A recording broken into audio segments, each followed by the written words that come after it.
Hey, magandang araw po sa lahat mga boss. Alcala, Pangasinan project part 8. So update po tayo rito. So ito po yung last na gagawin natin dito mga boss. Ayan o. So cabinet na may mga ilaw. Okay, so may mga neon lights din po ito. Tapos ayan o, naka neon lights po siya. Tapos ito po yung door nya, glass door, naka aluminum profile. So yan po, ang ganda na, oh. Ang ganda na.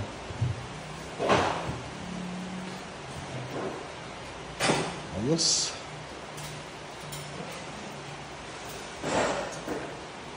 So pagkatapos niyan, so meron pa po tayong garahe na gagawin dito.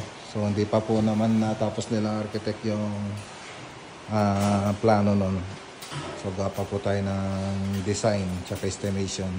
So ngayon dito muna yung ano natin dito, i-update. So marine laminated board, tapos na naka double face po yan. Tapos ayan, aluminum glass door. Ito yung ginamit natin, tsaka neon lights. Okay, so ayan lang muna yung update dito mga boss. Naayos na lang po yung mga kornisa nito, yung board doon sa taas, tapos yung kornisa. So magandang araw po sa inyo lahat at God bless.